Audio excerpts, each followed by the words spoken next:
L'église au Sri Lanka, avec ses couleurs et son dynamisme joyeux, est en fête pour la proclamation de son premier saint, Joseph Vaz, qui a voué sa vie au service de l'évangile et de la paix. La petite communauté catholique a écouté avec simplicité et chaleur le successeur de Pierre, rassemblé sur le Galeface Green, où le pape François a célébré la canonisation 20 ans après la béatification proclamée par Jean-Paul II dans ce même lieu, sur le même autel. Le pape François a invité tout le monde à suivre l'exemple de ce prêtre oratorien, surtout dans l'engagement pour la paix, la justice et la réconciliation. Au cours de l'homélie, devant les milliers de personnes qui sont descendues en bord de mer dès la nuit, le souverain pontife a rappelé en particulier les 3 caractéristiques de ce prêtre exemplaire. Un disciple qui est sorti dans les périphéries pour faire connaître et aimer Jésus-Christ partout, également au-delà des persécutions internes et externes. Un homme qui a démontré l'importance de dépasser les divisions religieuses au service de la paix, et un prêtre éclairé par le zèle missionnaire. L'authentique adoration de Dieu, a conclu le pape, porte non pas à la discrimination, à la haine et à la violence, mais au respect pour la sacralité de la vie, au respect pour la dignité et la liberté des autres, et à l'amour dans l'engagement pour le bien-être de tous.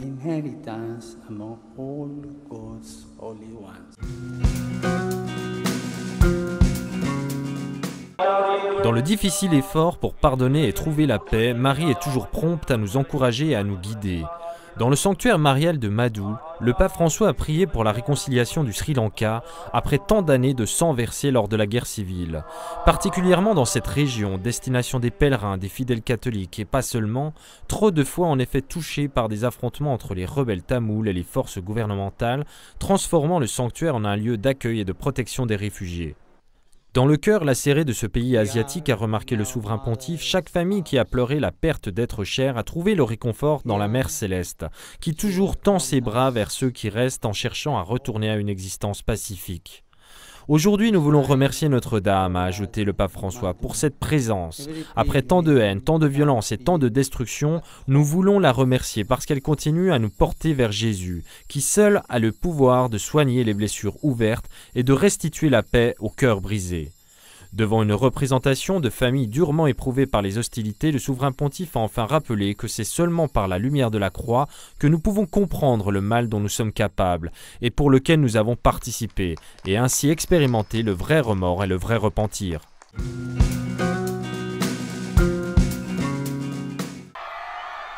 L'Église aux Philippines est appelée à reconnaître et à combattre les causes d'inégalité et d'injustice, à vivre une vie intègre, à créer des cercles d'honnêteté. À l'occasion des 500 ans de l'évangélisation de ce pays d'Asie, le pape François a célébré la messe dans la cathédrale de Manille en encourageant les évêques, les prêtres, les religieux et les religieuses et les séminaristes à construire des ponts et à ouvrir des routes sûres pour l'annonce de l'évangile. Dans un monde malade, la première mission des ambassadeurs du Christ est donc de diffuser le pouvoir de la croix, l'amour de Dieu, surtout parmi ceux qui sont découragés et harassés par la pauvreté et la corruption, par un avenir qui semble sans espoir. Devant 2000 personnes, émues et enthousiasmées par cette rencontre unique, le pape a reconnu qu'il existait de nombreuses tentations dans le monde. Face aux compromissions mesquines et à la mondanité spirituelle, le pape a appelé à se tenir toujours aux côtés du Fils de Dieu, surtout par la prière. Et de conclure, c'est seulement en devenant nous-mêmes pauvres, en renonçant à notre auto-accomplissement, que nous pourrons nous identifier aux derniers de nos frères et sœurs. Nous verrons les choses sous une lumière nouvelle et nous pourrons ainsi répondre avec honnêteté et avec intégrité au défi d'annoncer la radicalité de l'Évangile dans une société habituée à l'exclusion, à la polarisation et à la scandaleuse inégalité.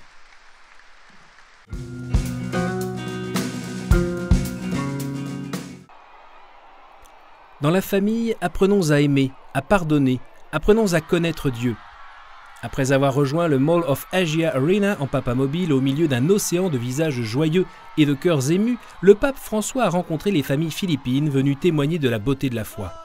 Le pape a remarqué qu'il existait aujourd'hui de nombreuses tentatives visant à redéfinir l'institution même du mariage par le relativisme, la culture de l'éphémère, un manque d'ouverture à la vie. Pourtant, l'avenir de l'humanité passe par la famille, sanctuaire d'amour et de partage. Et les fidèles sont appelés à construire une maison pour Jésus, comme le fit Joseph, et à apprendre à se reposer dans le Seigneur. En improvisant, le pape François a exhorté les fidèles présents à ne pas perdre la capacité de rêver et à refuser fermement les formes de colonialisme idéologique qui veulent détruire la famille. Il n'a pas oublié d'évoquer les difficultés des familles, les catastrophes naturelles, la situation économique qui a décomposé les familles à travers l'immigration, des styles de vie qui font table rase des exigences les plus fondamentales de la morale chrétienne. Le pape a ensuite demandé à chacun d'être proche des pauvres, en leur faisant sentir que Dieu ne les a pas oubliés. La foi ne nous écarte pas du monde, a conclu le pape, mais elle nous y ancre plus profondément. Au cours de cette longue journée, le pape a trouvé le temps d'improviser une visite. Juste après la messe à la cathédrale, en effet, le pape s'est rendu dans un centre qui s'occupe d'enfants des rues. Les 300 occupants ont pu ainsi embrasser le successeur de Pierre et recevoir cette caresse affectueuse que la société indifférente leur a refusée de si nombreuses fois.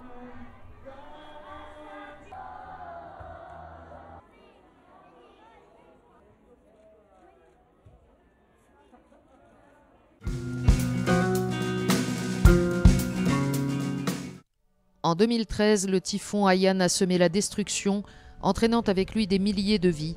Mais il n'a pas brisé la foi et la fierté des habitants de Tacloban. Depuis que j'ai appris la catastrophe qui vous a frappé, leur a dit le pape François au cours de la messe célébrée près de l'aéroport, j'ai senti la nécessité d'être auprès de vous et c'est ainsi que ce voyage a pris forme. Beaucoup ont tout perdu, les mots humains ne suffisent pas pour consoler votre douleur, mais Dieu sait quoi vous dire, parce que le Seigneur de la croix comprend les souffrances de l'homme et ne déçoit jamais. C'est ce que leur a dit le pape dans une homélie improvisée en espagnol, devant des milliers de fidèles insensibles à la pluie battante. Le pape a voulu s'adresser au cœur de chacun et redire que nos larmes seront essuyées par Jésus qui a souffert pour notre salut, que nos peurs seront accueillies par Marie, la mère qui était au pied de la croix et qui ne laisse jamais les demandes de ses enfants sans réponse. Le pape a prié avec les fidèles pour les défunts et il a rappelé que nous ne sommes pas seuls dans la vie, tout spécialement dans les moments d'épreuve. L'aggravation des conditions météorologiques a obligé à des modifications dans le programme de la visite du Saint-Père. Tous les rendez-vous ont bien eu lieu, mais ils ont dû être raccourcis. À la fin de la messe, le pape a néanmoins refusé de se soustraire à l'affection des fidèles et c'est en papa mobile qu'il a rejoint l'archevêché de Palau, où il devait rencontrer des survivants du typhon.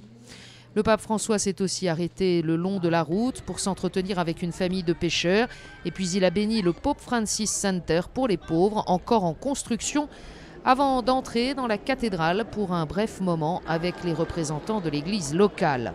François est ensuite retourné à Manille. Le moment le plus intense de sa visite aux Philippines aura donc duré moins de 5 heures, mais ce fut un temps profondément émouvant. Tacloban regarde vers l'avenir avec espérance et avec en mémoire un chaleureux sourire, encadré par un capuchon de poncho jaune clair.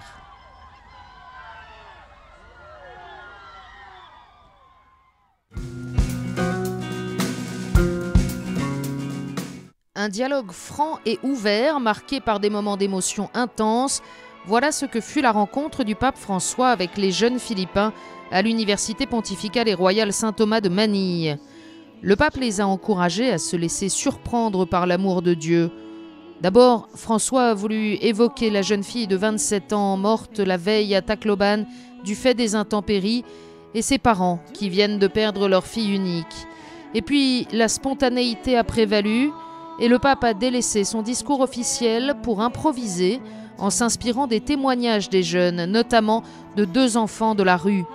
La leçon la plus importante à apprendre dans la vie, leur a-t-il dit, c'est la capacité à aimer et à se laisser aimer.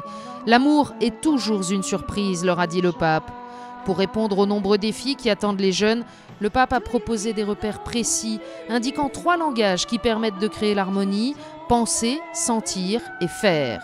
Aux milliers de jeunes présents, le pape a demandé d'avoir toujours à cœur d'aider les pauvres et de ne pas craindre pour l'avenir, car Jésus comprend leurs peurs et les accompagne sur le chemin.